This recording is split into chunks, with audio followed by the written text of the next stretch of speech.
Bien, nous sommes, semble-t-il, à peu près au complet. Je vous propose donc d'ouvrir tout de suite la séance en procédant à l'appel. Chandrono, je suis présent. Del Socorro. Présent. Pouget. Présent. Naon. Présent. Maillard-Blimont. La nouvelle. Lionel Garnier. Présent. Martine Thirouez. Présent. Christophe Vincent. Présent. Marie-Claire Delarno. Claude Malonnet. Présent. Bernard Chevillon.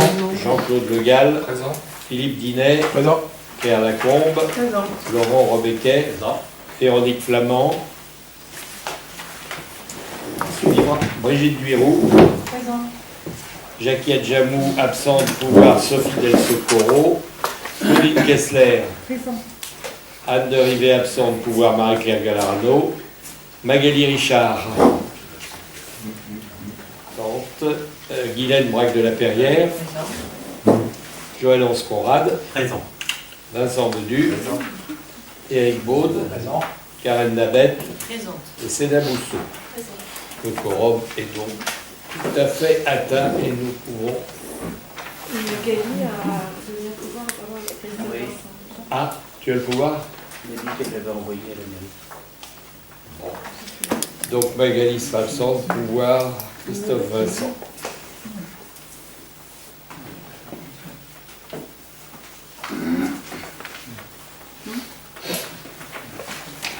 Bien.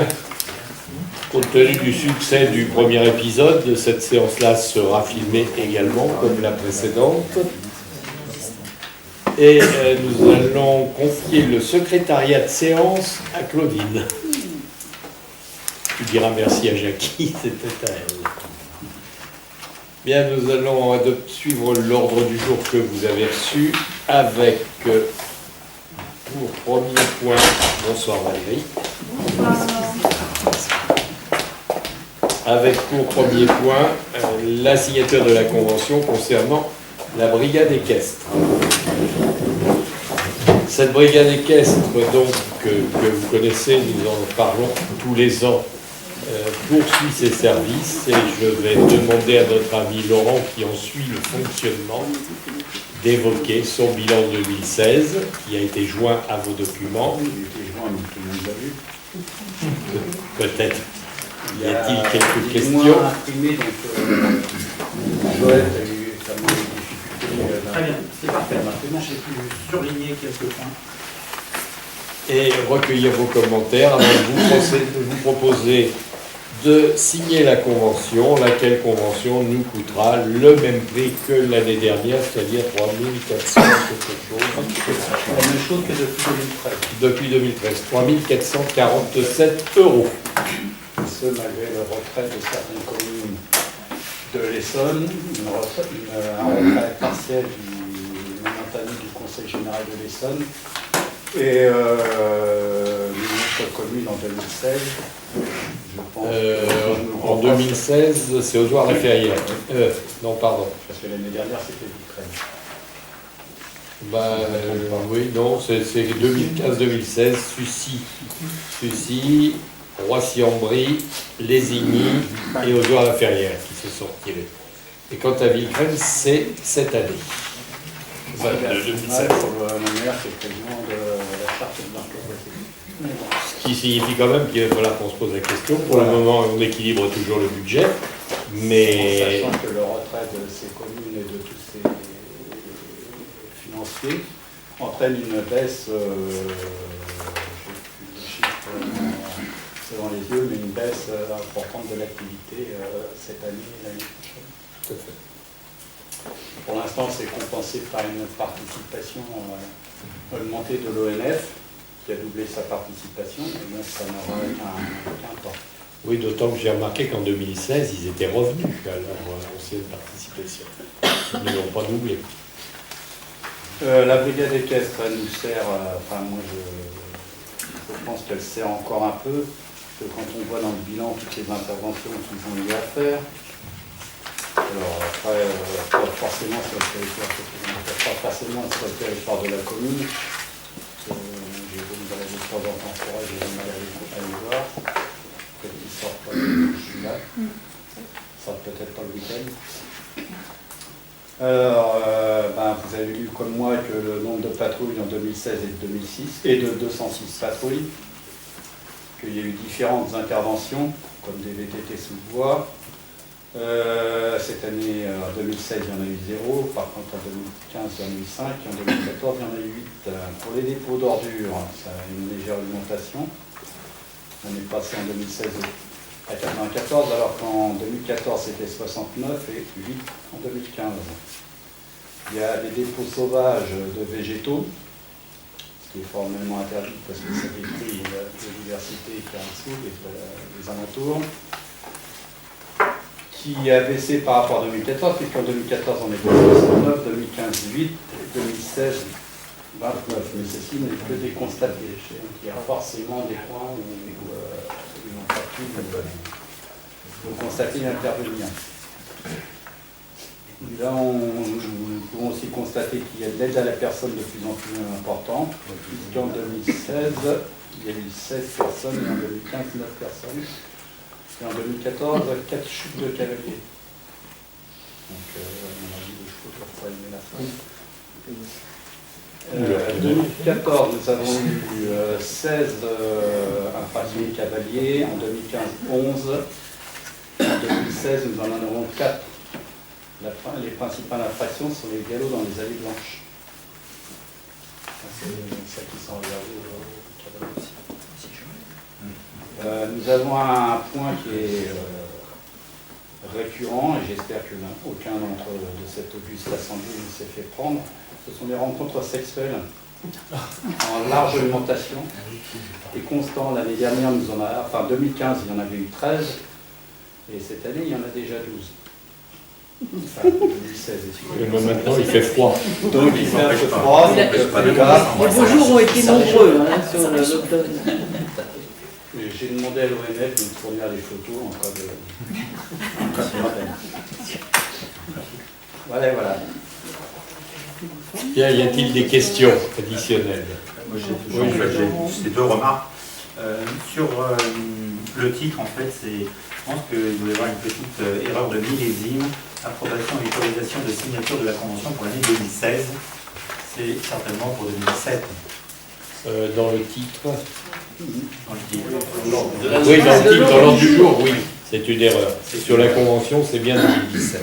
Très bien. Et alors, sur la Convention, justement, sur l'énoncé des parties prenantes entre la commune et l'Office national des forêts, moi, il me semble qu'il manque en fait le mot représenté. Quand on met entre la commune de Sampigny par son maire, je pense qu'il faudrait mettre représenté par son maire. Ça paraît pas très français. Oui, je ne sais pas si juridiquement ça change quelque chose. Non, mais en fait, autant écrire en français plutôt que... Bien, nous notons l'observation. Merci.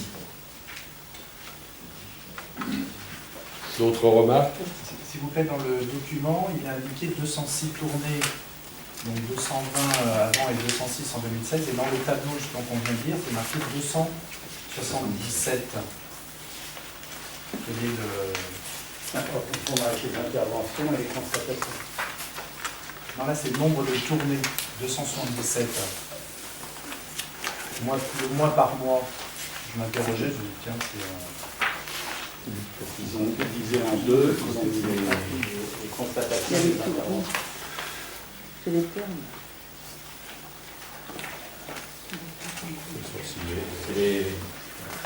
C'est Les patrouilles ou les tournées? C'est les patrouilles qui font à cheval. Ah, mais là, c'est marqué 277 et il y a le... il faut peut-être sommer les mois par mois, ça fait peut-être 206. C'est un point d'Excel.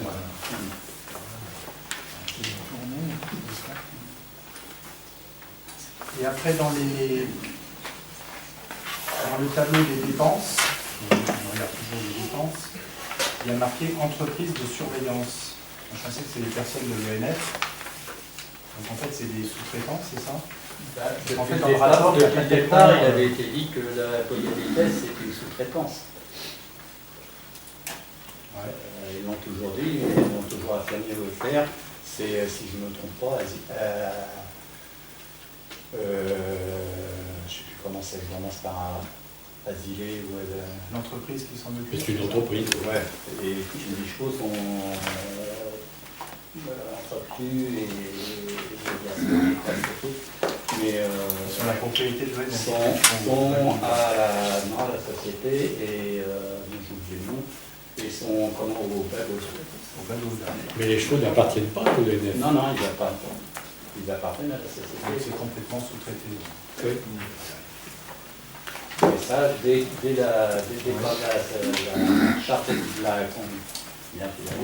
de la brigade équestre par rapport à quand on a commencé la charte de l'arquebreté, ça a bien été spécifié par l'ONF.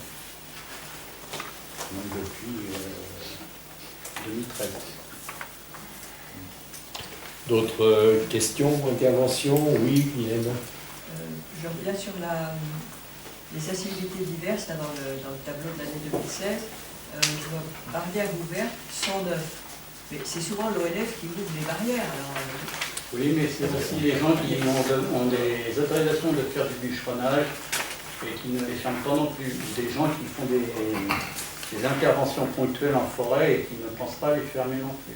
Il y a aussi certaines c'est personnes. peut-être assez simple que l'ONF leur mette leur rappel ou parce qu'ils demandent à l'ONF pour qu'il l'entrée. En général, Ils peuvent le faire, c'est pour ça qu'ils le portent sur le tableau, ils le constatent et ils le portent à la connaissance. Et ils invertissent aussi le fautif. Parce qu'en principe, on leur passe une clé, parce qu'il y a un cadenas. Donc ici, quand ils rendent le cadenas, on leur demande s'ils doivent fermer.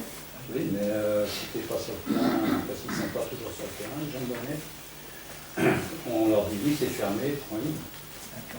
Mais quand ils viennent vérifier après, ils s'aperçoivent que c'est pas fermé. Je pense que ça, c'est une incivilité assez facile à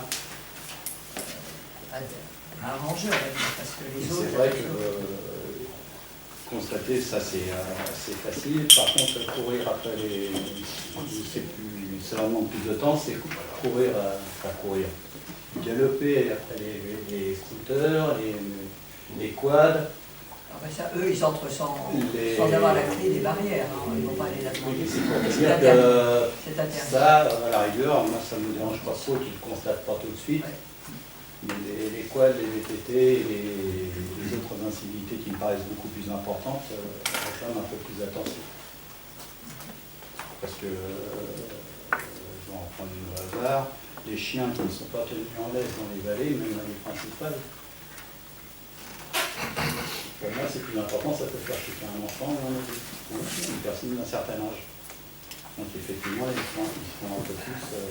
Puis ça, quand ils le constatent, ils peuvent intervenir directement, alors que quand ils constatent une barrière ouverte, qui l'a ouverte? Et la brigade n'a pas forcément la clé de la barrière en plus. C'est très fréquent, pas loin de chez nous d'ailleurs. Il suffit de s'engager dans la forêt. Tout près d'ici, on constate un certain nombre de barrières qui sont... Et ce qui devient aussi régulièrement un peu récurrent en ce moment, c'est, pour 2016, c'est les cueillettes excessives. Ça soit champignons, fleurs. C'est normalement, on ne vient pas cueillir plus de ce qui consomme une grappe.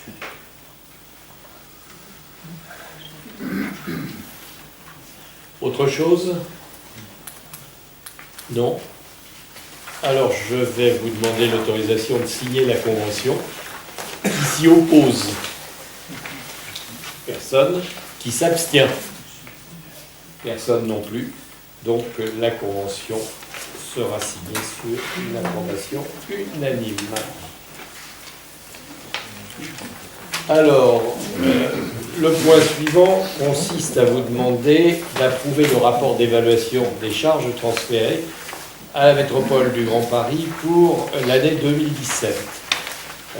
Le 4 octobre, la CLEC, la Commission locale d'évaluation des charges transférées, la CLEC métropolitaine, a approuvé le rapport 2017 d'évaluation des charges transférées.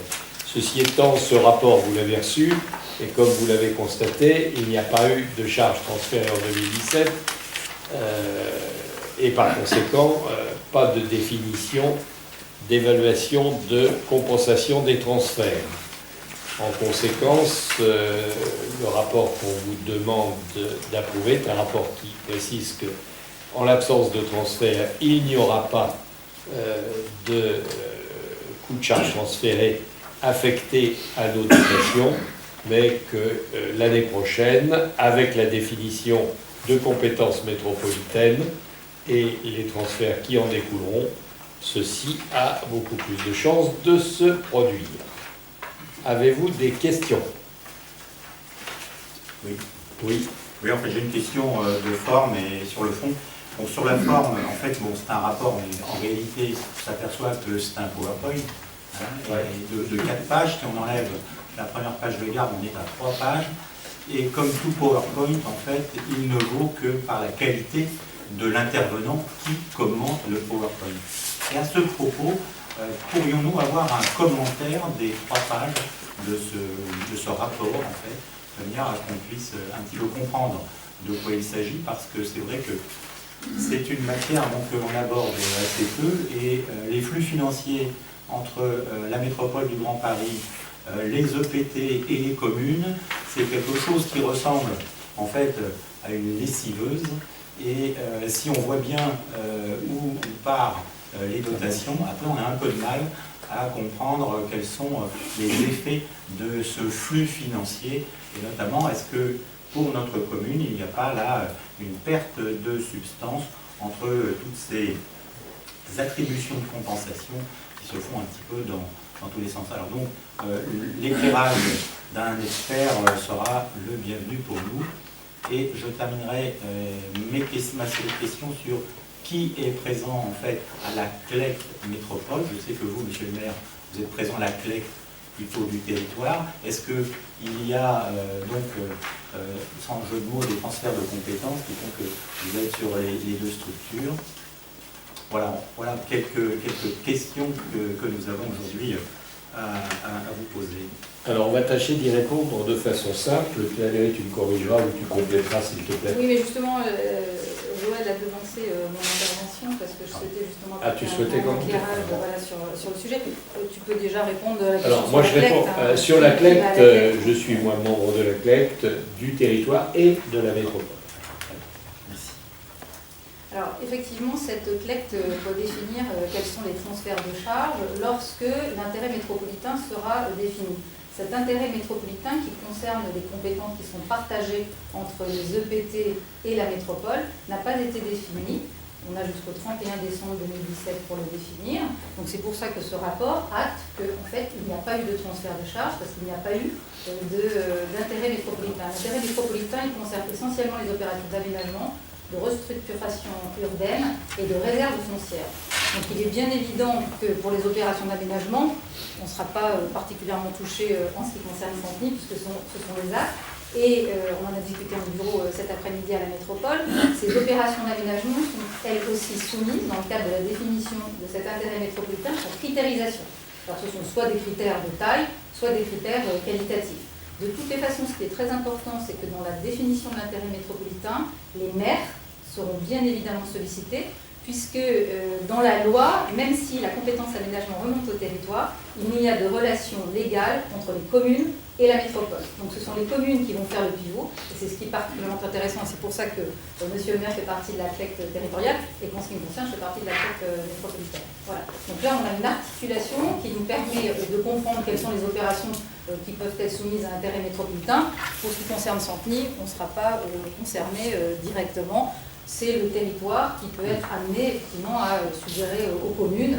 Voilà, il serait intéressant que nos actes soient d'intérêt métropolitain, puisque la charge en reviendra à la métropole. Alors ce qui est très important, c'est qu'il faut absolument que la délibération ait lieu avant le 31 décembre 2017, pour dire voilà l'intérêt métropolitain, mais tout le processus d'évaluation des charges, c'est pour ça que je vous ai apporté que je vous transmettrai, j'ai pas eu le temps de le faire, va s'opérer sur toute l'année de 2018.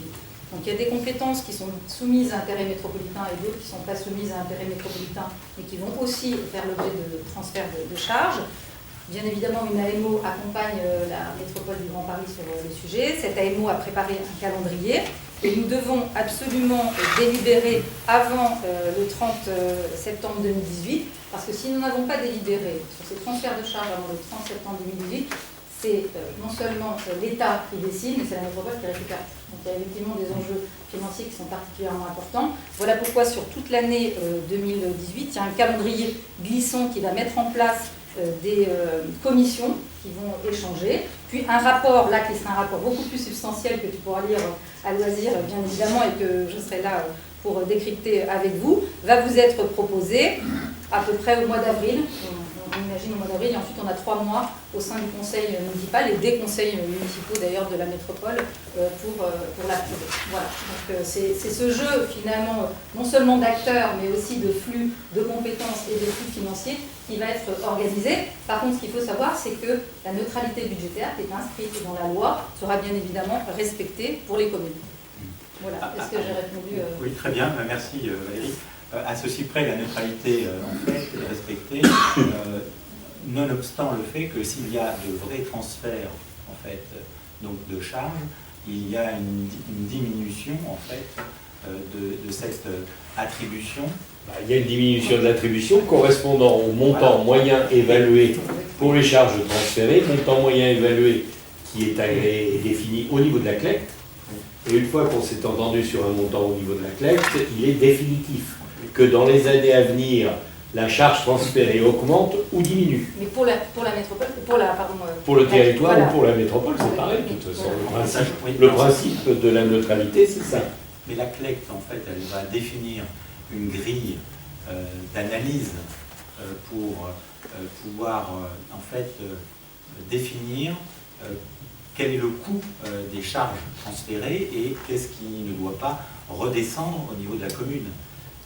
Et cette analyse des charges qui va être faite, transférée, c'est une grille d'analyse qui va être commune aux 131 communes et qui va être donc décidée par une petite assemblée qui seront ceux qui vont siéger à la CLECT et que ces personnes qui vont siéger, en fait, vont définir non pas au cas par cas, mais d'une manière, je dirais, systémique, la grille qui va permettre de dire, en fait, sur telle activité transférée, voilà les charges qui vont être donc retenues pour ce transfert, et ceci, quelle que soit, je dirais, l'importance de la commune ou les solutions qu'elle avait mis en place. Alors moi je ne me suis peut-être pas suffisamment bien exprimée, mais tout le travail d'évaluation des charges va déjà donner lieu à un recensement de tout ce qui est de toutes les données qui existent dans les 131 communes. Donc, on va vraiment mettre tout à plat. Et quand effectivement au sein de la CLECT on va travailler, il s'agit de travailler à partir des données qui nous sont transmises par tous les maires. Donc ce sont des faits. Voilà. Et après le principe de critérisation qui va être discuté au bureau de la métropole et au conseil métropolitain sera appliqué de la même façon. Là-dessus c'est tout à fait clair, tout transparent. Et le travail de critérisation, bien évidemment, s'appliquera après débat, consultation des maires, puisque les présidents de TT ne sont pas donc véritablement dans la boucle pour le sujet, puisque je le dis, les relations légales dans la métropole ne se font qu'entre les communes et la métropole qui est le PCI de référence. Et la critérisation et l'analyse se font conjointement entre la métropole et chacune des communes concernées. Et la CLECT se prononce on est sur... au cas par cas, on est à la mesure au cas par cas. Et on se prononce sur la modalité de la critérisation et ensuite sur les résultats. D'autres questions? En fait, sur les compétences, pardon, je me la parole, sur les compétences de droit, en fait, on a des compétences qui sont donc ce qu'on appelle les compétences d'intérêt métropolitain, où là, effectivement, j'ai bien compris que... Non, ce n'est pas des compétences d'intérêt métropolitain, ce sont des compétences qui sont soumises ou non à l'intérêt métropolitain. Voilà. Donc, on a ce type, en fait, de cas, et puis on a les transferts, en fait, liés à des compétences, en fait, de droit que, normalement, doit récupérer la métropole.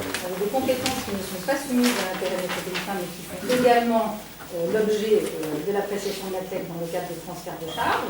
Et il y a les compétences qui sont soumises à l'intérêt métropolitain et elles suivent exactement le même régime. Ok, et alors pour les premières, est-ce que là, on a pu avancer sur non, puisque le travail se fait à partir de 2018 jusqu'au, la date butoir qui est celle du 30 septembre. Mais en fait, ce sera un calendrier qui sera beaucoup plus raccourci, puisque le rapport de la CLECT devra être déposé au mois d'avril.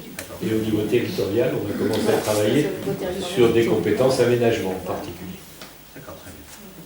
Juste l'ECLEC, qu'est-ce que ça veut dire l'ECLEC? Commission locale d'évaluation des transferts des charges transférées.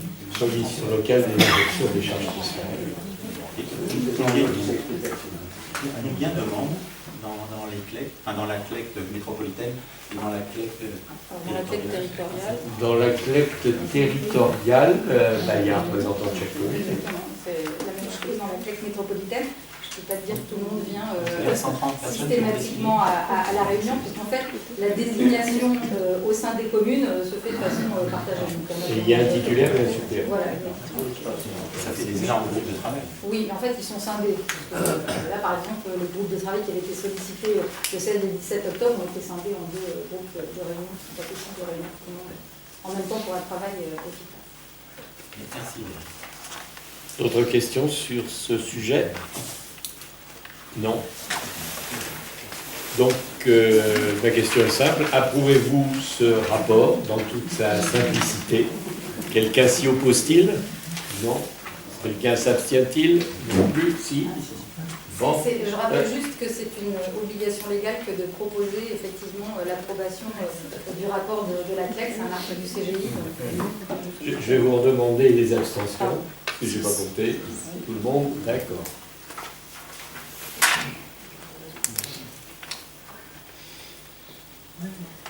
Bien noté.